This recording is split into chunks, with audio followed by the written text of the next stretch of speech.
Welcome back to the Georgia Show. I'm live on scene in Austin, Texas at the Children's Health Defense Moment of Truth Conference, where CDM is a sponsor. Have had some great speakers here, Senator Ron Johnson, Senator Rand Paul, Gavin DeBecker, Kennedy's security person, and just got out of an interesting panel on mRNA vaccines and turbo cancer. So there's so much to talk about here, and we can get into that a little later, Bill. There's a big military presence here also, fighting the illegal orders coming down out of DOD on a lot of this stuff. So fascinating. But what do you have for the show today, Bill? So we're going to talk about some things that came out and became disclosed in Georgia this week, and some connections that aren't instantly apparent, but that we believe are critical to understanding or getting a sense of what may be going on here. We're going to talk about the elections. We're going to talk about what Trump's been saying. We're going to talk about some things that have gone on here in the state in the last 48 hours. And we're going to note a few unusual things from players that we have recommended that people keep their eyes on. And we just have that sense, and it keeps playing out. So we got a pretty full show, and I think we're going to give some people some disclosures that may surprise them with a capital S. You never disappoint when you say you have something surprising, Bill. So I can't wait to see that. I just want to give a shout out to Mark Bashaw, Captain Mark Bashaw, who was kicked out of the U.S. military as a first lieutenant. He's been brought back in with full back pay and up promotion to captain. He gave a great speech here with standing ovation. And the message he brought away was, you have to retain your personal sovereignty. And that's many ways, whether that's your voting rights, your medical rights, your bodily rights, all of that. You have to focus on protecting yourself and then build from there. So we're going to make that a theme of ours going forward at CDM. We've been talking about it in different ways, but I think that's something that is really important. Not letting yourself be weaponized by the medical system or by the mental health system and all of that. So we'll talk about that more later, Bill, but we're brought to you by the Georgia Record, georgiarecord.com. Please sign up for our social media. We really need support on the YouTube channel for CDM and CDM1 on Rumble, CDM_press, and Georgia Record on X. And our no-ad subscriptions are rocking. We really appreciate that. my.cdm.press. Please sign up for that. It helps us pay for all of this and provide a monthly income. You get access to all of our sites, a lot of content going out on CDM, and you get all of it with no ads popping up. So it's really, really helpful. It's $10 a month or $100 a year. All right, Bill, I'm going to turn it over to you. All right, sounds great. So as we go through today's show, like we often do, we've tried to observe and interpret a theme, if you will. And one of the things that we keep seeing crop up is this notion of secrets. Secrets in many ways are a tool of the bad guys. You can interpret bad guys in lots of different ways, but I think you'll see what we mean as we go through today's discussions. So one of the things that came out in the last few days is a notification of an interim report regarding First Liberty Financial's seizure, if you will, by the SEC, and the investigation being conducted into their what the SEC and others are calling a Ponzi scheme of now over, it appears, $140 million and across many states and many individuals. We give a lot of credit to the receiver, Mr. Hayes, Gregory Hayes, who is conducting this. And he goes into some real level of depth to try to give visibility to what they've gone through so far and what they are pursuing now to be able to recover funds, first on behalf of those who may have been unduly harmed in this Ponzi scheme, and two, to really go after the folks that should be returning money. And he talks about the dynamic that appears that some of these people are trying to avoid that. So we find this very interesting. We're going to give you, as we go through this, we're going to go through some level of depth. And we're also going to give you a website where you can look and find the same pieces of information for yourself. You can download the entire report and review it if you wish. There's 62 pages to this report, so it is in quite good level of depth. And there's many things he talks about that are, I'll call them surprising. and are indicative of what we started the show with. There are secrets in here that I think we're going to be, in some cases, surprised, in other cases, maybe shocked. So, one of the things he talks about is the amount of money sitting in bank accounts of what he's calling the receivership entities. Those are First Liberty, a building and loan, and its associated companies. You remember there were about 4 or 5 of them, and they're all spoken of in terms of receivership entities. And also, he talks about the liquidation of certain assets that have been analyzed, evaluated, and they're trying to initiate, in some cases, collection efforts with regard to the loans made by these receivership entities. He goes on, the primary asset of the receivership consists of approximately 60 individual defaulted loans. 60. In some cases, individual borrowers hold several loans in their or affiliate names. Remember that, because we're going to talk about that in just a couple of minutes. And he goes on to explain that the receiver, Mr. Hayes, has spent most of his efforts to date on working to untangle and administer the loans. Why would they need to be untangled? Well, he goes on later to talk about the level of bookkeeping and organization with regard to what was going on inside First Liberty. And we'll wait to use his characterization for that. He goes on in this paragraph, despite First Liberty stating to investors they never had a defaulted loan, not a single loan held by the receiver is current on payments, and loans themselves are either matured or in default. Not a single loan. Can you imagine? And yet the statements to prospective investors in many cases included a statement about, we've never had a defaulted loan.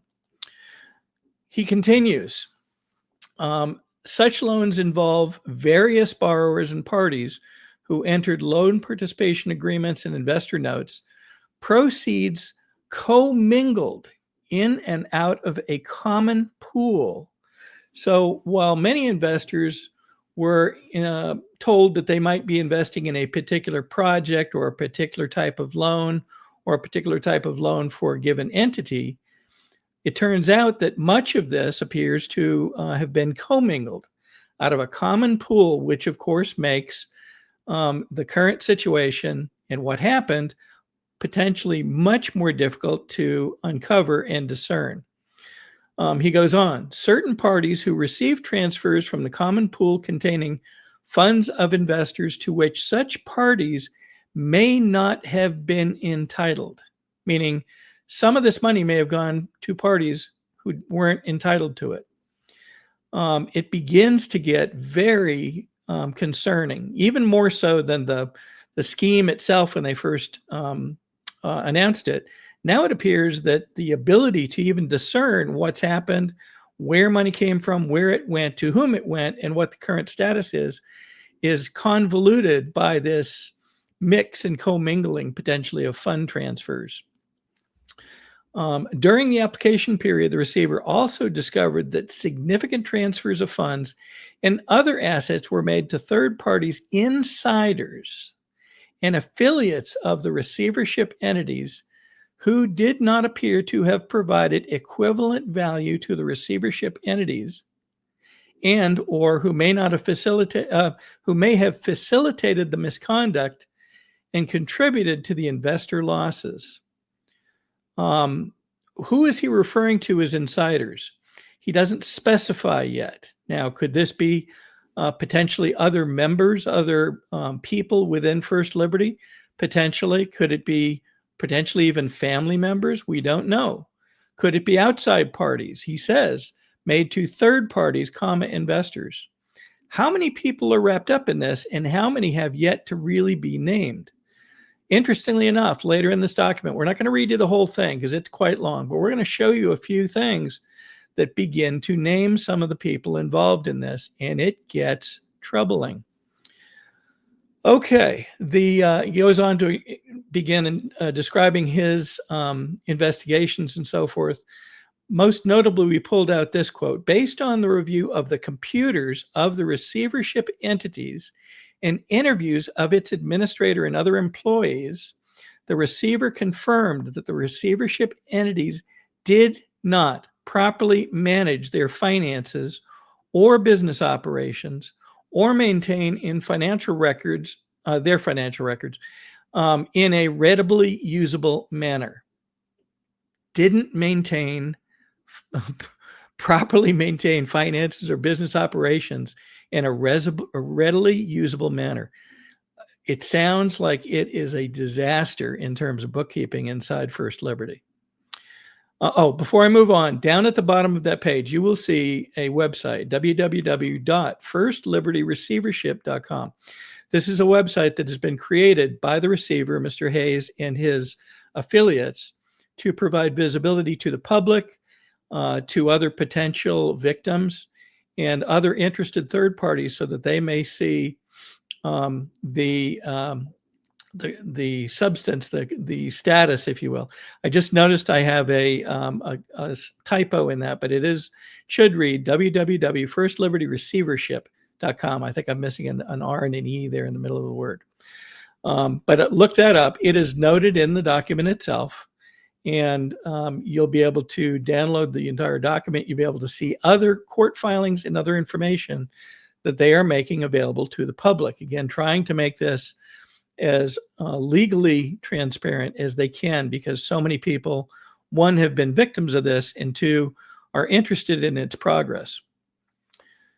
This is very interesting. Immediately upon his appointment, the receiver discovered that the receivership entities, again, this group of companies associated with First Liberty, had several highly compensated employees on its payroll. Payroll costs were approximately $120,000 per month, and the entire staff of 9 employees had been terminated prior to his appointment, meaning the appointment of the receiver. After taking control of the records and of the Noonan office, the receiver elected not to re-employ any of these individuals. So $120,000 a month sounded kind of significant to me. So just by doing a quick piece of math, we don't know who the specific individuals are. We don't know if there were differences in what they were being paid. But on average, that means that those 9 employees were being paid, on average, $13,000 and change per month per employee. $13,000 per month. I don't know how our listeners feel about that, but $13,000 a month is a pretty good size number. Okay. Now this becomes even darker. To date, only one borrower has made payments totaling $45,000 to the receiver. Only one borrower. Remember, there were 60 defaulted loans. While most of the loans have been in default for a long time, the receiver's impression is frankly that many of the borrowers are using the receivership, meaning using the status of First Liberty under this receivership as a basis to contest their loans and to avoid their responsibilities to repay those loans. Investors should be assured that the receiver intends to enforce each loan to the fullest extent possible, and default interest is accruing. The most important thing to see here is that many of the borrowers are using the receivership as a basis to try not to pay back these loans. That's the net of it. Okay. This now becomes quite interesting because he begins to name some of the entities that are involved in this. And again, we were only going to pull out a few of the pages of the 60-page report, but you'll see why we're focused on some of these in just a moment. The progress of the receiver has been hindered by attempts by certain investors to interfere with the administration of the bridge loans. By certain investors to interfere with the administration of the bridge loans. For example, Bay Point Capital Partners, an investor in a portion of 3 of the loans, and they make mention of those, is seeking to intervene in this case for the purpose of removing 3 bridge loans from the receivership and assuming the administration and enforcement of minority shares of those loans, meaning they're trying to take responsibility for recapturing this money away from the receiver. Why would somebody do that in the midst of a Ponzi scheme investigation? What's behind there? Here is a quick view of Bay Point Capital Partners. Folks are happy to go in here, and you can find this on the Secretary of State's business search website. You're welcome to look into this, and I know that we have many listeners who do their own investigation, so this might be an appropriate starting point. This is a foreign limited partnership, meaning it does not rest in Georgia. It is actually, in part, I believe it's in Florida, if I recall correctly, but there are a number of these loans that are in fact not in Georgia. The companies involved may not be in Georgia. All right, now things get very interesting. One of the other firms that he pulls out is this, CurePoint LLC, and he names some of the principals. First principal named is one Daniel Dooley. That name should ring familiar to many people. He also calls out Philip Miles, Mark Miles, and Physician Financial Partners, LLC.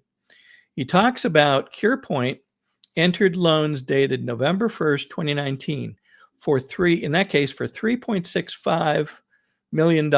In November 22nd, 2019 in the amount of $900,000. May 20th, 21 in the amount of $1.5 million. September 30th in 21 in the amount of $400,000. If you add those up, the number associated with this firm, according to my math, comes up to $6.45 million. Again, look at the names involved. Daniel Dooley. Where do we remember Daniel Dooley's name from?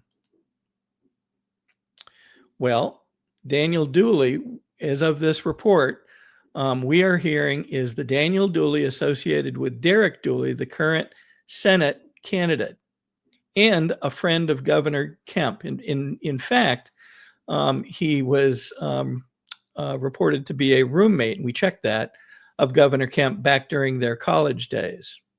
So how does that relate, and how do you make sense of what the receiver says here, which is, these firms are trying to seemingly stand in the way of getting these loans paid back. This is an announcement that Kemp reappointed Daniel Dooley to the Lake Lanier Islands Development Authority just earlier this year, May of 2025. There's Derek Dooley, current Senate candidate, again, backed by Kemp and announced by Kemp as what he thought was the most appropriate Senate candidate. Yet we've reported extensively in the past that Derek Dooley has, he's failed to register as a Republican. It appears that he's failed to vote, appears that he failed to support Trump. He's been a relative, blank on the political landscape, has resided in several different states as he was attempting to coach certain football teams in college and so forth. And there's his brother, Daniel Dooley, who apparently has ties to First Liberty. And then here is Daniel Dooley, founder of Centigex, I believe is how you pronounce it. Could be getting that wrong.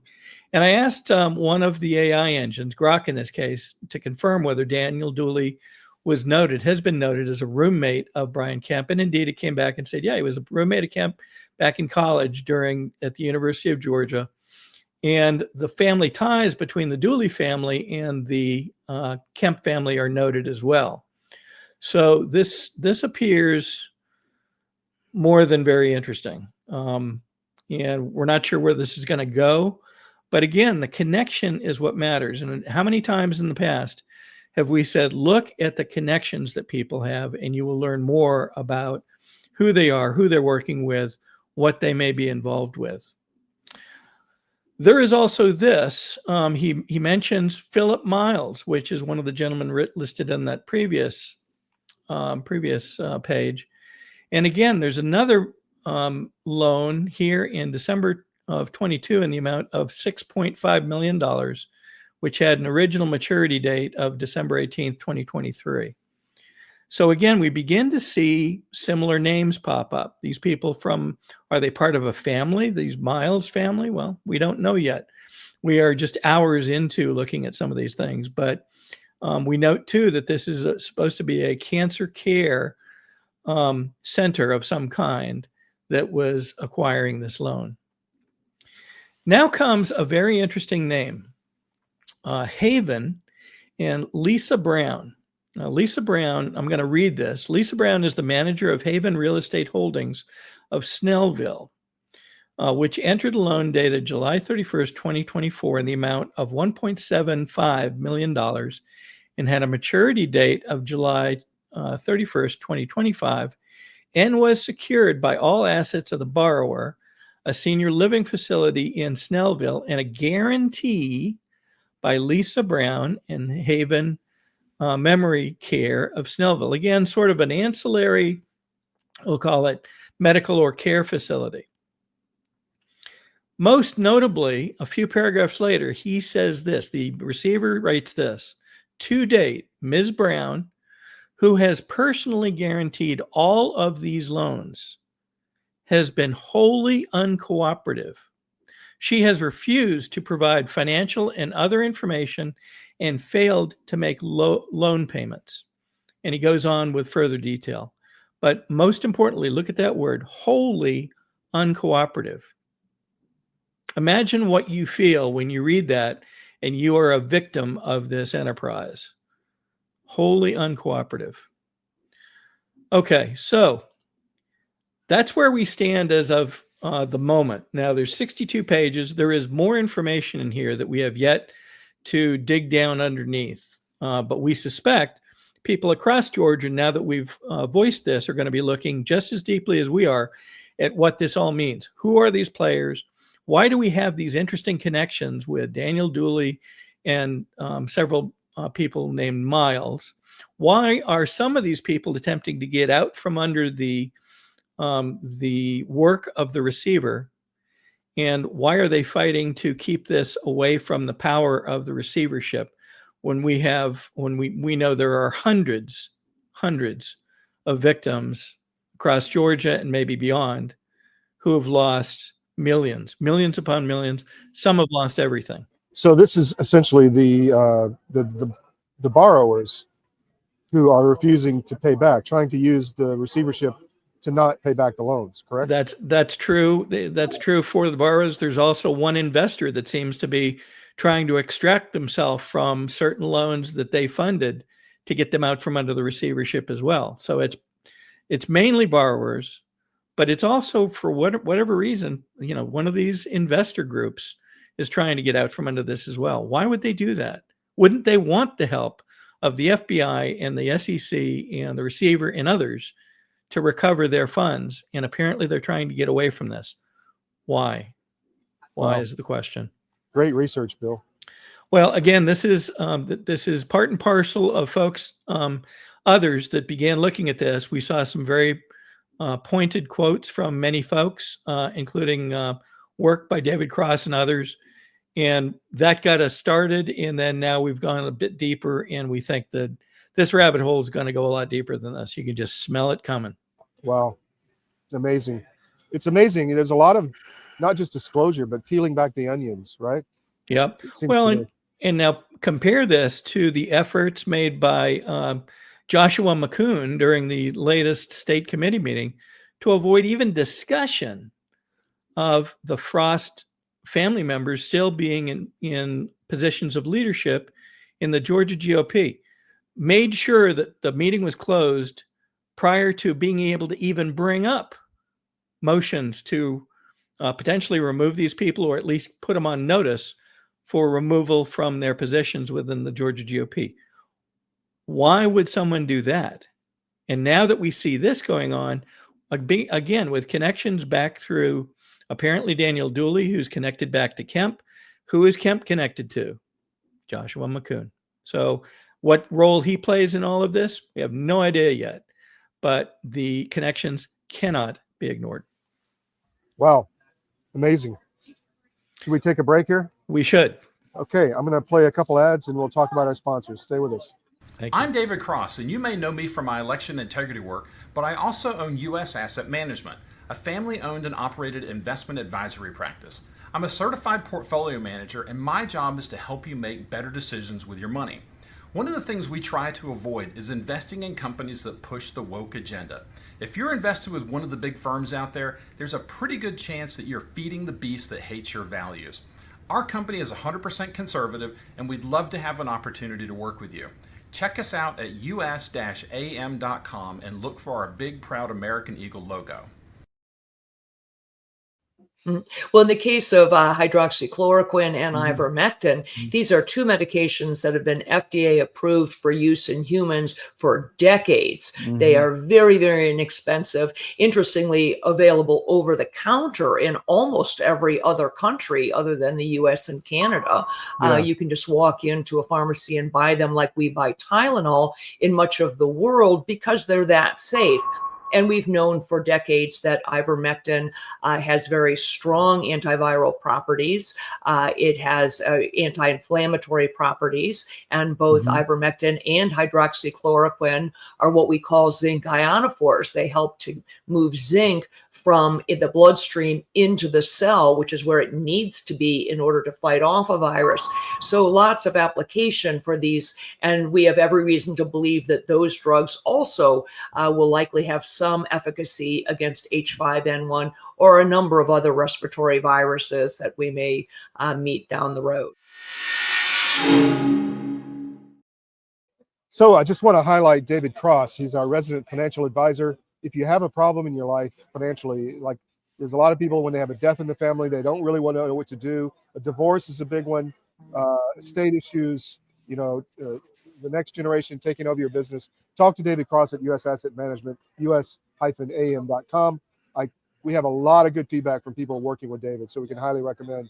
And also the wellness company, twc.health/CDM, promo code CDM, and you get 10% off. But go to their website, play around, look at all the emergency medical kits, all the other things that are there. They are talking about the next pandemic because everyone is waking up to what's going on. So make sure you're prepared with your family. That's twc.health/CDM, promo code CDM. You get 10% off. Back to you, Bill. Great. Thank you, Todd. Folks will remember that last week and the week before we began talking about Hank Sullivan's findings and assessment regarding some moves by the Forsyth County Commission in putting in place new ordinances that allow companies which previously were grandfathered in because they may have existed in their same location for decades, maybe as much as 100 years or more in some cases. And they've enacted ordinances which appear to set the groundwork so that the county commission can simply see that a citation is issued to these, and absent being able to prove that that citation is wrong, these companies in various parts of Forsyth County might be forced to close, relocate, and so forth. So the problem is very simply one of cost. Imagine someone that's owned a piece of property in Forsyth. If they bought it back in the 50s, they bought it for a tiny fraction of what its value is today. And notably, it's a tiny fraction of maybe the tax that it might generate today that would benefit the county. And so why would these folks be putting in place new rules that might allow them to get rid of some of these or overcome some of these grandfathering clauses? What happened following that was very interesting. Members of the Forsyth County Commission pushed back, claiming that everything up to, Hank was mistaken. Hank is spreading disinformation. Hank is doing, he's giving you wrong information. And in one case, the chairman of the county commission actually suggested that Hank was in some way proposing some form of anarchy for Forsyth County by simply questioning and calling out the fact that this new ordinance or ordinances could be used to accomplish what we just described, being able to get past grandfathering of businesses in Forsyth County.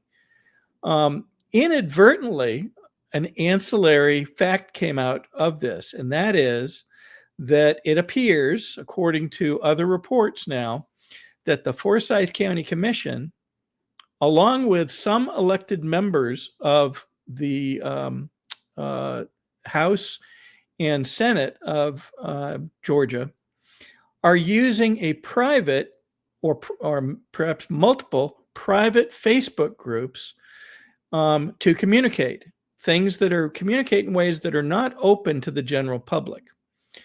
Why is that a concern? Well, it's quite a big concern because Georgia has what are called Georgia Sunshine Laws. That means that business conducted between members of county commissions, conducted between other groups, must be available to the public. You can't do these things without allowing the public to see the deliberations, the decisions, the policymaking, and other things. And yet here we find, according to other researchers, that there is at least one, maybe multiple, private Facebook groups being used for such conversations.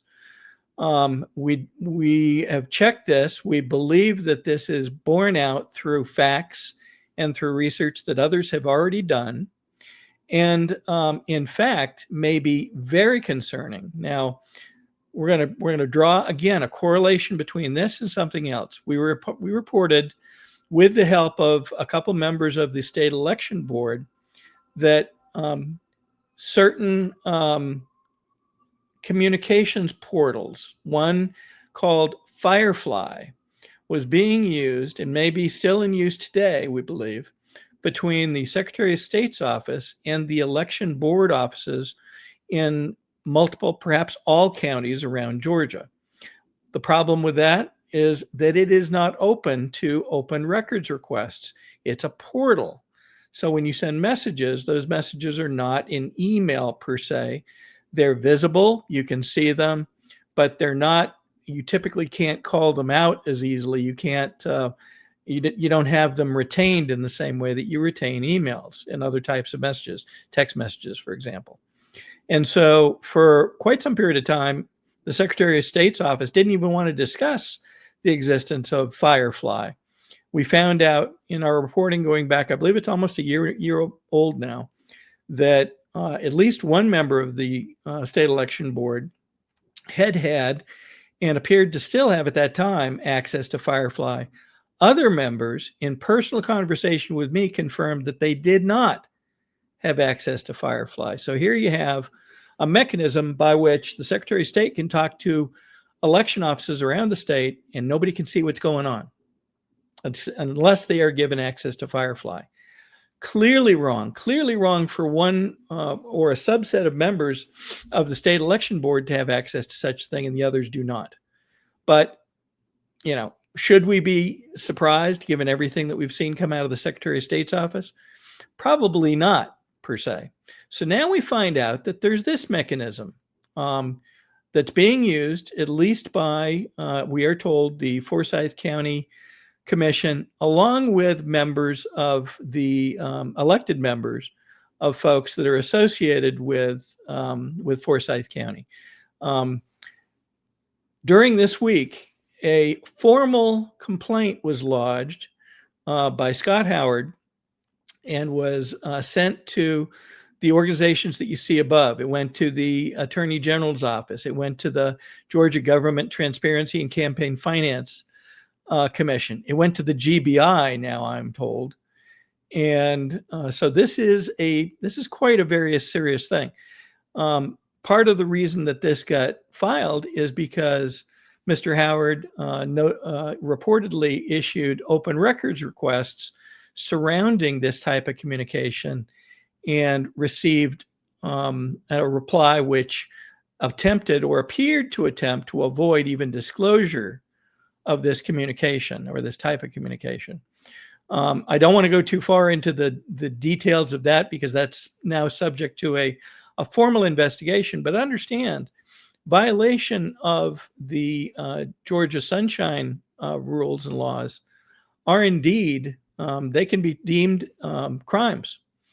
And so here's an explanation. Georgia Sunshine laws are comprised of the Open Meetings Act, the Open Records Act, which grant the public the right to access government records and observe government meetings. Key aspects include that final votes must happen in public, agencies must respond to requests promptly, and records can be requested from state and local government entities as well as certain nonprofits.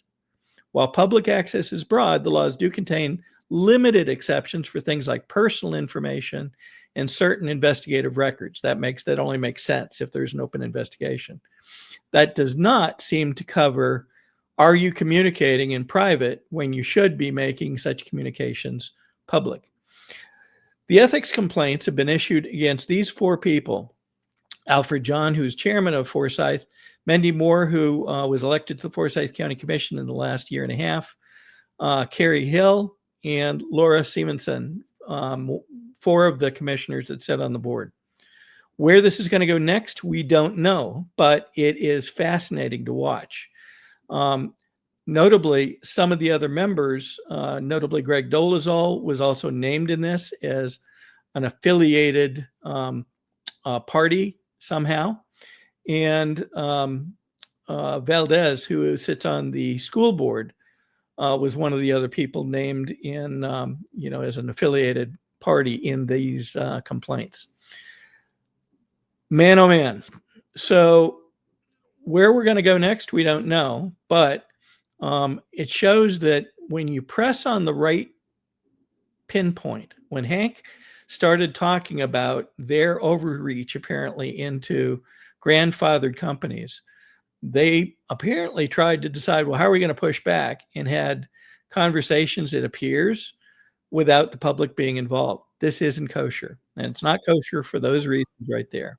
Which means that the agenda is likely nefarious if they're trying to, they're trying to do whatever they're trying to do with the zoning. There's an agenda there. It's not just for the good of the county. Well, it certainly opens that question. Now, here's something to consider, and we won't draw any conclusions about this, but understand penalties for violating Georgia's sunshine laws include fines up to $1,000 for a first offense, with repeat violations within 1 year subject to a fine of up to $2,500 per violation. Could a court call every message that was sent a violation? Don't know. That's up to the court, I suppose. Violations can be a misdemeanor, meaning they are a crime punishable by a fine, and the Attorney General can bring civil or criminal actions against violators. Now, consider this. They should already know this, right? They should know that they're subject to the Open Records and Open Meetings Acts. They should know that doing these things without public scrutiny is potentially a crime. Imagine, and we're not saying that there have been, but imagine if discussions were had about how to avoid this becoming known. Very, very interesting. So again, we're concerned heavily about Forsyth County. We've talked about it in the past. Notably, several of these people were involved when Joel Nett was being questioned, and the GOP in Forsyth County issued documents saying that they did not approve his nomination. And that county commission, not exactly the same people, but 2 of the ones that are now under complaint, made the decision to not accept a properly legally asserted nomination. They took one unsigned from a previous chairman of the GOP, who for the last couple of years hasn't even been a member of the GOP up until just before this last cycle, and refused to make any change. And ultimately, Joel Nett was sworn in. Why so many odd things in Forsyth County? Boy, oh boy. Okay. Ready to move on to national news. Did you want to take one more break, or shall we? Yeah, let's do that real quick. Okay. I just want to say something on David Cross. It's not just death in the family, but it's also retirement. So if you're looking to fund your retirement and make sure you're good to go in retirement, talk to David Cross at usassetmanagement.com, us-am.com. And I want to just talk about precious metals. I'll run this ad real quick and we'll come back to that. Okay. If you haven't noticed, gold has reached a new high, all-time highs, actually. and keeps going up every day. Why is that? It's because precious metals are a long-time historical store of value. And if you own a portfolio and you have assets in the fiat currencies, i.e. stocks, bonds, cash, or whatever, you're vulnerable to hyperinflation, which is coming as our debt explodes another trillion every 90 days. It's really scary. So how do you protect yourself? Go to Advisor Metals. If you look on any of our cdm.press sites, about halfway down, there's an ad for Advisor Metals. Click on it, fill out the form for your contact info, and Ira Bishotsky will contact you and talk to you. It's an easy conversation. There's no sales pitch. He's completely verified by us. He has a regulatory background we've checked into. We've checked with his bankers. We've checked with his IRA custodians for metals, and we can highly recommend Advisor Metals and IRA. So go to Advisor Metals. If you call them directly, tell them we sent you at CDM, and he'll definitely take care of you. But protect your portfolio because you really need to. It's coming. Thank you. So precious metals have been a store of value for a long time. They're going through the roof. They pulled back lately. It may be a time to talk to somebody at Advisor Metals about this. If you go to cdmmetals.com, you can fill out the form. They will get in touch with you. As we say all the time, we've checked out their banking relationships, their IRA custodian, their regulatory issues. He's a patriot. It's an easy conversation. It's not a sales pitch. We can highly recommend. We've had a lot of transactions come through, and we can highly recommend IRA. So check them out, cdmmetals.com. Back to you, Bill. Okay, so again, I'm going to recall the theme for the show, Secrets, Tools of the Bad Guys. So recall January 6th. One of the strange dynamics of January 6th was videotape showing a person planting pipe bombs, supposedly, near the DNC and RNC headquarters, as I recall, and maybe somewhere else, I've forgotten. But the point was, in all this time, they've failed to identify who could have done that. And in the last 24, 48 hours, it's become apparent based on studies of the way the person moves, who was there. We don't know whether they tracked cell phone signals and that kind of stuff, but specifically what was called out a few days ago was gait analysis, meaning how someone walks. Apparently it's quite specific. They identified in the last 24 hours that this person, Officer Shawnee Kirchhoff, was apparently the person seen dropping these pipe bombs off. Now, the bad news is she was one of the Capitol Police. One of the Capitol Police. And now apparently works for the CIA. Oh boy, here we go again with who was in that crowd, who was working against, the peaceful gathering of people to make their voice heard at the Capitol, trying to make it look like something else. And this person appears to have been one of these key people. Here's another picture. So we've checked this. It's been reported by Glenn Beck and Alex Jones and others, and it appears to be pretty valid. Who else was involved in this? Certainly was not this one person's direction to go do this. Who ordered that it be done? Why was it ordered to be done? Who else was involved? I have a funny feeling we're going to be learning it, but we need to know that this has now been uncovered. Shawnee Kirchhoff. Remember that name. All right. And then Trump had this very interesting post in the last 48 hours. I'm recommending that Senate Republicans, that the hundreds of billions of dollars currently being sent to money-sucking insurance companies, that's funny, that's how I refer to them too, in order to save the bad health care provided by Obamacare, be sent directly to the people so that they can purchase their own much better health care and have money left over. In other words, take from the big bad insurance companies and give it to the people and terminate per dollar spent the worst healthcare anywhere in the world, Obamacare. Unrelated, we must still terminate the filibuster. Now, keep in mind the comments that RFK Jr. made going back to during the campaign. He made sure people understood that the chronic illness, both in children and in adults, is worse in America than anywhere in the world. And it's been growing. It's expanding faster than anywhere.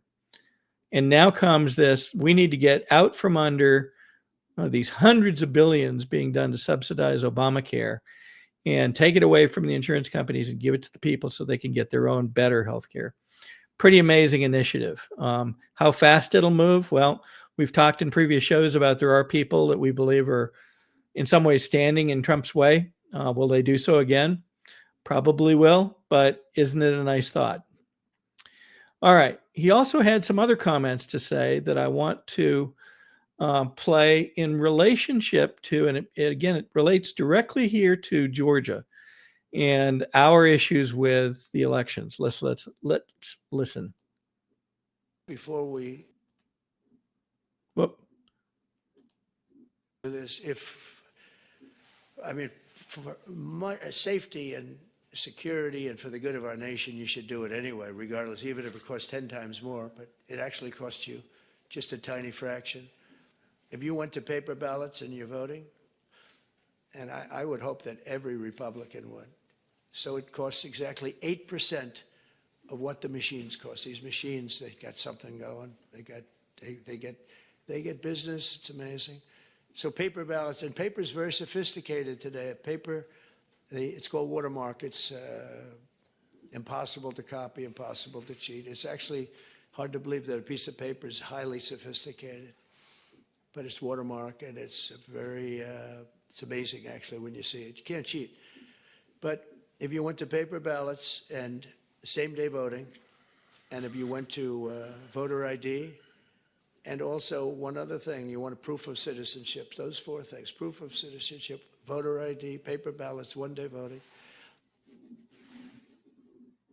Okay, so we keep reinforcing how important these issues are for Georgia. He talked about the cost of the machines. Georgia is one of the states with the most machines anywhere in the country. Why is that? Well, in part because we've got 159 counties, all of which are using these machines to vote. So if there is savings to be had, that could be massive for Georgia. And two, it also means that you heard him say it, they're much safer and they're impossible to cheat. Impossible to cheat. Why, after as much as has been shown to state legislatures, state legislators, the governor and others, why has no action been taken to move away from these machines? At the same time, I think that question answers itself, Bill. It might. At the same time, I want to reinforce this statement from Ed Martin. He's one of the guys we've recommended time and time again. Keep your eyes on Ed Martin. Ed Martin has now sent at least 2 direct letters to Fulton County asking and demanding now access to these ballots that have been stored from 2020. Most notably, he sent this, and I just want to reinforce this because I find it just magical. He posted a picture with Robert Fulton, and he says in his post, Robert Fulton was a brilliant engineer who harnessed steam so American Maritime could ignore the shifting winds, point the bow straight to the destination, and go. The highlighting on go is my doing, not his. But I don't know. That feels like there's a message in that quote. Maybe others don't agree, but I do. I think there's a message there, and Fulton County better be listening loud and hard. One of the other things that happened in just the last 2 days, the Fulton County Board of Registrations and Elections had a meeting, and guess what came up during the meeting? Well, let's listen. Do we have the 2020 ballots, Ms. Williams? That is a matter that's currently, Ms. Williams, do not answer. That is a matter that is currently, I believe, in litigation as well. And Ms. Adams, you well know that as well.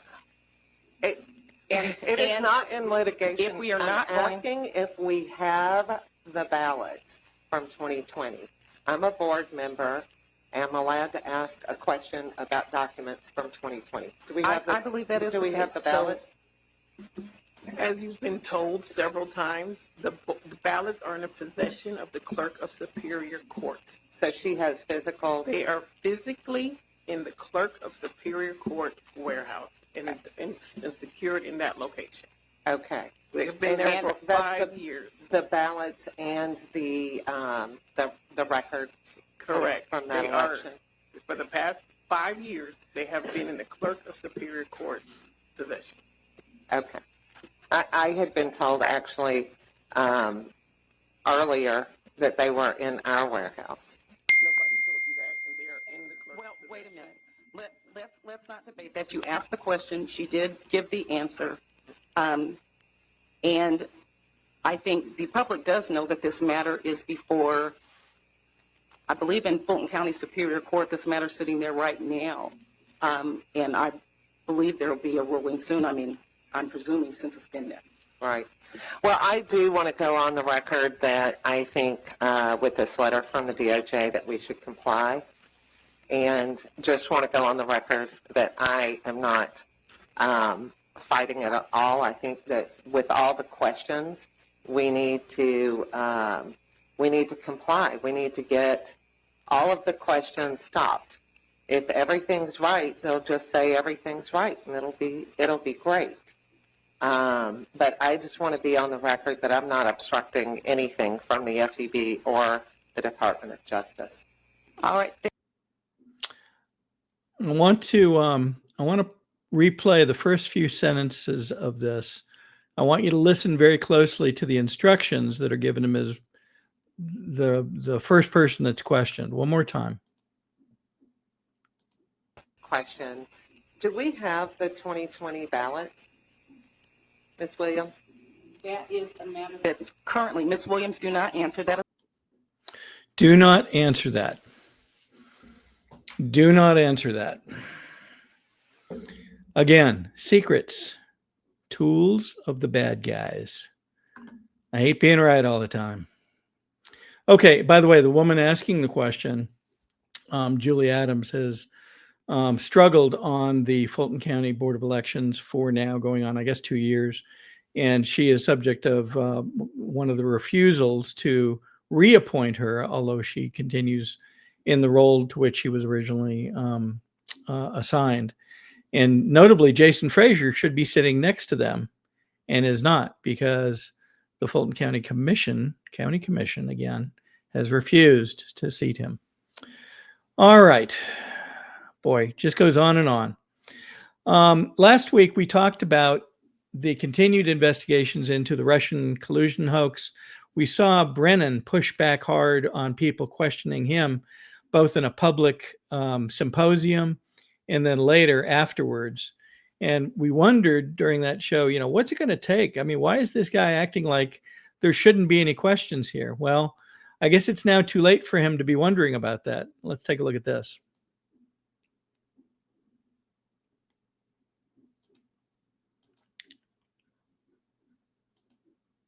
Fox News Digital is now reporting a federal grand jury has subpoenaed former CIA Director John Brennan, former FBI officials Peter Strzok and Lisa Page, as well as others. It is part of the Justice Department's investigation into the origins of the Trump-Russia probe. Sources say the trio were served with federal subpoenas today. Law enforcement sources also say up to 30 subpoenas will be issued in the coming days related to this investigation. We'll follow that. Tonight, too, New Jersey. 30 subpoenas.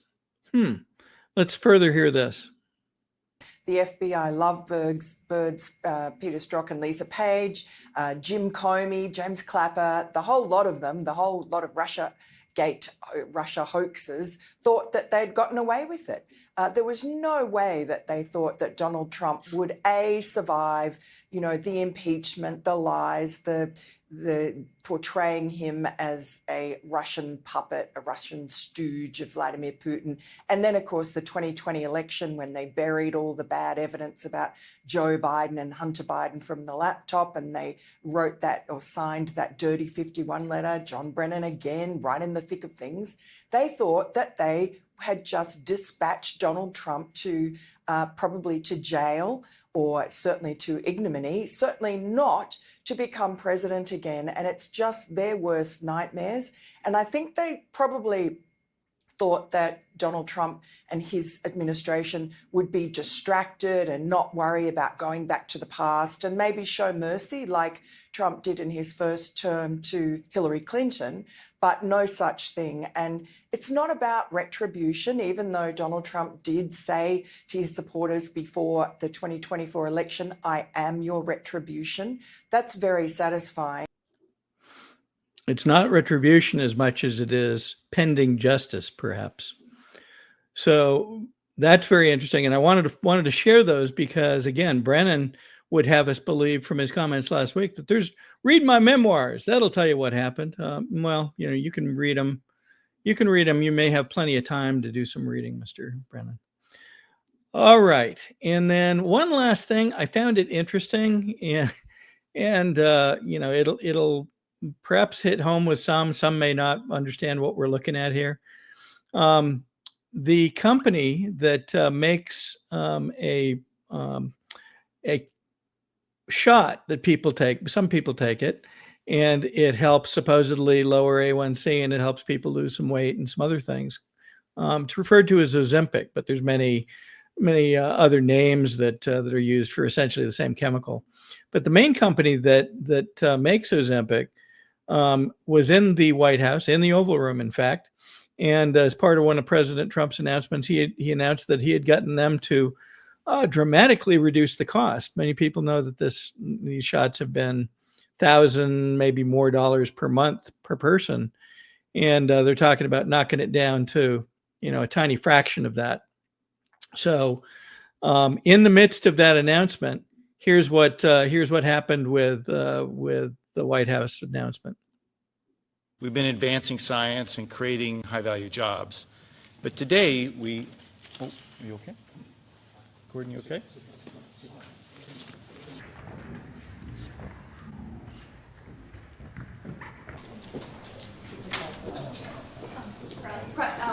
The person you just saw go down is the head of the company that makes Ozempic. We wish him well. We hope he's okay. But wasn't it interesting that in the midst of this announcement, he collapses in the middle of the Oval Office? Also interesting was Bobby Kennedy's reaction, moving to leave the room. I'm not sure what he thought at the time, but it was quite interesting. So let's keep that in mind as we go forward. The president just before this had made a couple comments about, well, it's supposed to be good. I haven't heard anything bad about it, but has anybody heard anything bad about it? And in fact, there's been, dozens of articles that have raised questions about potential side effects and other things with regard to some of these medications that people are taking. So who knows what'll come next, but we found that to be notable. All right, Todd, back to you. All right, you just saw Sam Shoemate drop by. He's known on Twitter as Terminal's Chief Warrant Officer, Terminal CWO. He is the Chief of Staff of the Doc Pete Chambers campaign for Texas governor. So we're going to have maybe Doc Chambers on the show. Looking forward to that. And I just want to highlight a few things. First of all, Bill, you were talking about the filibuster. I want to just point out this article on CDM. Trump fights to end the filibuster, end Obamacare, and keep strong POTUS tariff authority. There's a ruling come down from the Supreme Court.